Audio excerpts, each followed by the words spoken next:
దాకా 1 గంట దాకా ప్రజలకు అందుబాటులో. గతంలో సెక్రటేరియట్లకు అలౌ చేయడానికి ఎమ్మెల్యేలకి మంత్రులకి దిక్కులేని పరిస్థితి.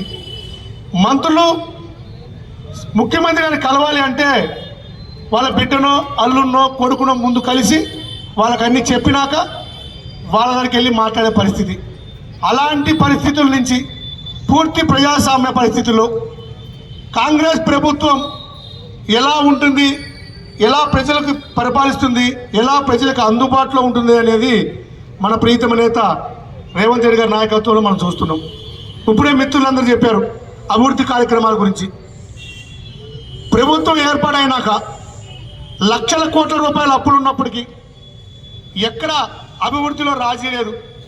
మీరు గతంలో చూశారు, ప్రభుత్వ పాఠశాలల్లో విద్యార్థుల విషయంలో అయినా ఉద్యోగ నియామకాల విషయంలో అయినా ఎక్కడ కూడా ఒక టీచర్ని కొత్తగా అపాయింట్మెంట్ చేసిన దాఖలాలు లేవు.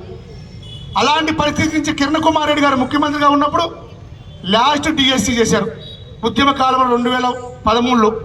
ఆ తర్వాత మళ్ళీ 2024లోనే టీచర్ నియామకాలు. 10 సంవత్సరాల తర్వాత టీచర్ నియామకాలు, టీచర్ల ట్రాన్స్ఫర్లు, టీచర్ల ప్రమోషన్లు. కేసీఆర్ ప్రభుత్వంలో 5,000 పైచిలకు పాఠశాలలు మూసేశారు. సింగిల్ ఉపాధ్యాయులను పాఠశాలలు తీసేశారు. బడుగు బలహీన వర్గాల ప్రజలకి అందుబాటులో ఉండేదే ప్రభుత్వ పాఠశాలలు. మేమందరం కూడా గతంలో ప్రభుత్వ పాఠశాలలో చదువుకొని వచ్చిన వాళ్ళమే.